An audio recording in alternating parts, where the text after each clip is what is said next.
வேற level எக்ஸ்ட்ரானரியான episode வந்திருக்குன்னே சொல்லலாம். Miss பண்ணாம ஃபுல்லோடையும் கேளுங்க. என்ன காரணம் தெரியல, விஷயம் சுத்தமா போமாட்டேங்குது. பார்க்குறலாம் லைக் பண்ணிட்டு பார்த்தீங்கன்னா, கொஞ்சம் பேர் சந்து முட்டிட்டா இருக்கும். ப்ளீஸ் சப்போர்ட் பண்ணுங்க ஃப்ரெண்ட்ஸ். நம்ப ரகுராம் சம்மந்தப்பட்ட விஷயம் புவனேஸ்வரிக்கு வந்து தெரியுது. கதவு வந்து தட்டுறாங்க. "என்ன ஆச்சுப்பா? நீ யாரு?" "நான் தான் ரகுராமோட பையன்" அப்படின்னு சொல்லி அறிமுகப்படுத்துறாங்க. புதுசா வந்திருக்கிற ஒருத்தரு. "என்னப்பா சொல்ற? நீ சொல்றதெல்லாம் உண்மையான்னு?" சொன்னோன்னே, சைலண்ட்டா 25 வருஷத்துக்கு முன்னாடி நடந்த விஷயத்த வந்து சொல்றாங்க. "இத நான் அவர்கிட்ட சொல்லணும். அதுக்கு அவர் வீடு எங்க இருக்குன்னு தெரியுமான்னு?" புவனேஸ்வரி வீட்ல வந்து கேட்குறாங்க. "தம்பி, உனக்காக நான் ஒரு விஷயத்த வந்து செய்யலான்ட்டு இருக்கேன். இந்த ஊர்லயே உன்ன ஏத்துப்பாங்களா இல்லையான்னு தெரியாது." "என்ன சொல்றீங்க?"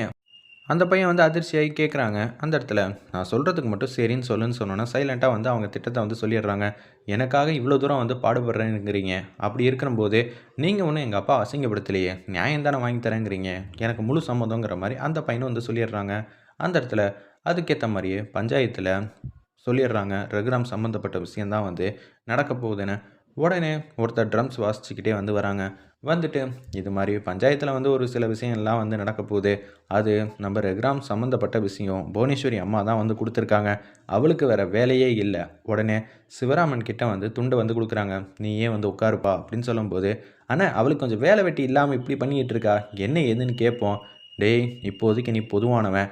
அங்க என்ன சொல்றாங்கிற விஷயத்த நானும் கேட்குறேங்கிற" மாரி சொன்னோனே, ஜானகியும் நம்ம ரகுராம் அங்கே போய் நிற்கிறாங்க. புவனேஸ்வரி வந்து நக்கலாக வந்து சிரிக்கிறாங்க. "இது நாள் வரைக்கும் உங்களுக்கு இந்த நல்லவரை பற்றி எல்லாருக்கும் தெரியும். ஆனால் இவர் எவ்வளோ நல்லவருங்கிற விஷயம்லாம் இன்னும் கொஞ்ச நேரத்தில் நான் சொல்ல போகிறேன்.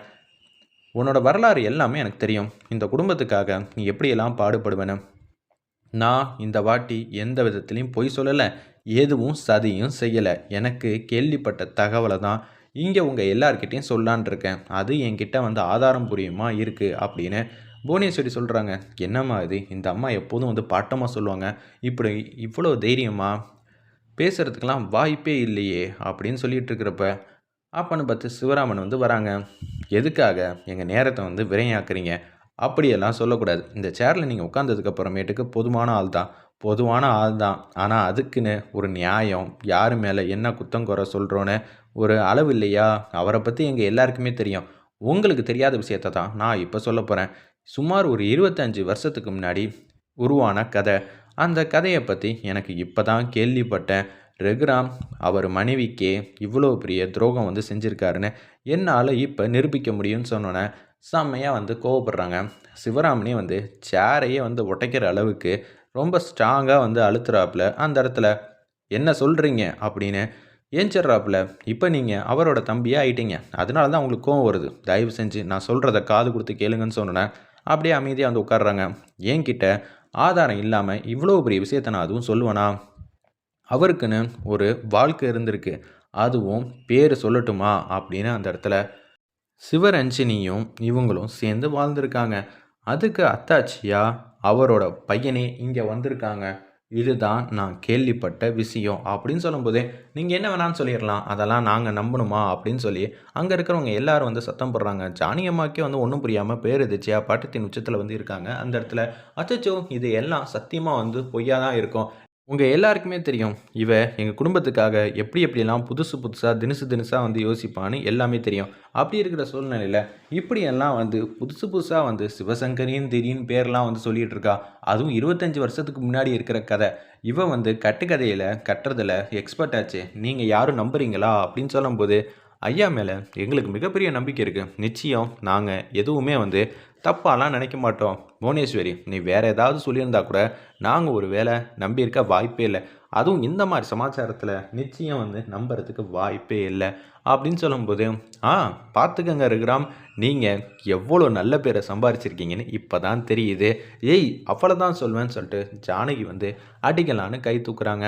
"அடி ஜானகி, நீ அடிச்சா கூட உன் வாழ்க்கையில நடந்த கசப்பான மறுபக்கத்த தான் நான் இப்ப சொல்லப் போறேன். அத சொல்றதுக்காக நீ என்ன அடிக்கிறதா இருந்தா, தாராளமா அடிச்சுக்க. நான் சொல்றது உண்மைன்னு எந்த இடத்துல வேணாலும் சத்தியம் பண்றேன்.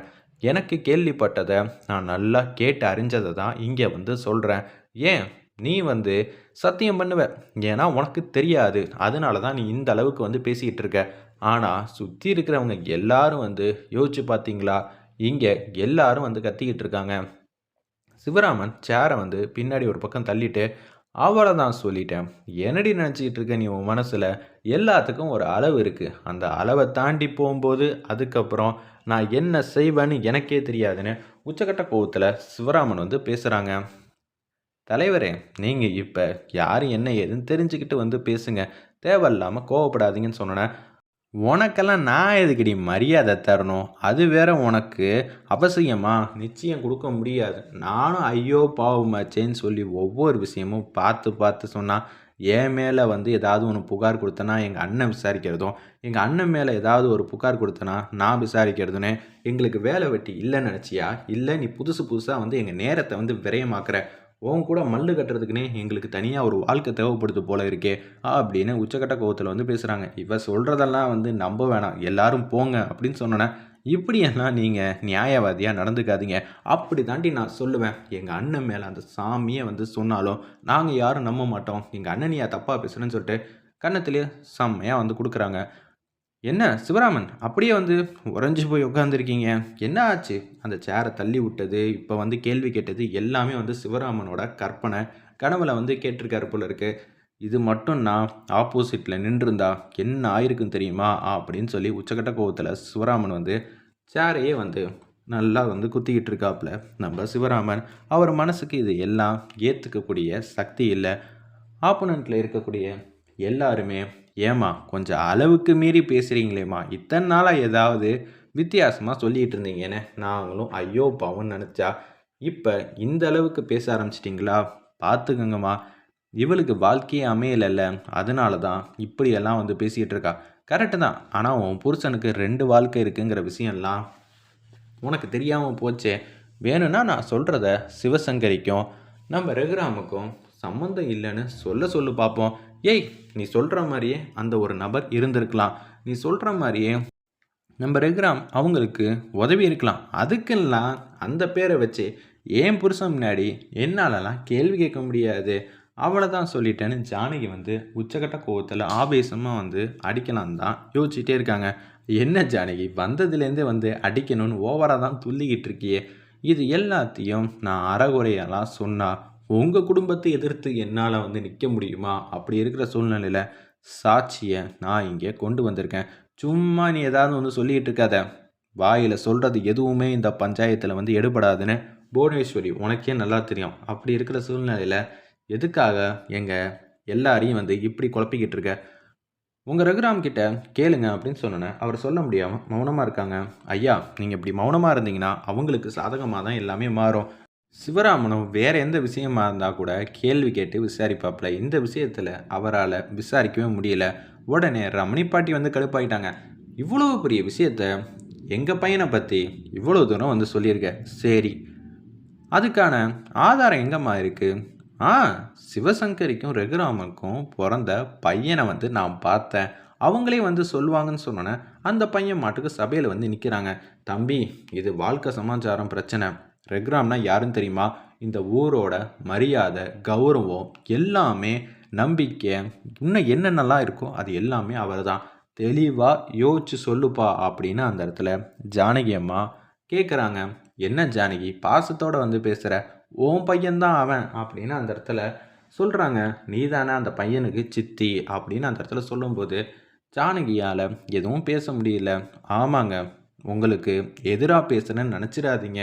எங்க அம்மா சொன்னாங்க, ரகுராம் தான் என்னோட அப்பான்னு. அந்த இடத்துல சிவசங்கரியோட மகன் தான் நான். இதுதான் உண்மைங்கிற மாரி சொன்னோனே, இத என்னால ஒத்துக்க முடியாதுன்னு ஜானகி அம்மா வந்து பேசிக்கிட்டு இருக்காங்க. வேற லெவல்ல எக்ஸ்ட்ரார்டினரியா மாஸா வந்து கொண்டு போறாங்கன்னே சொல்லலாம்.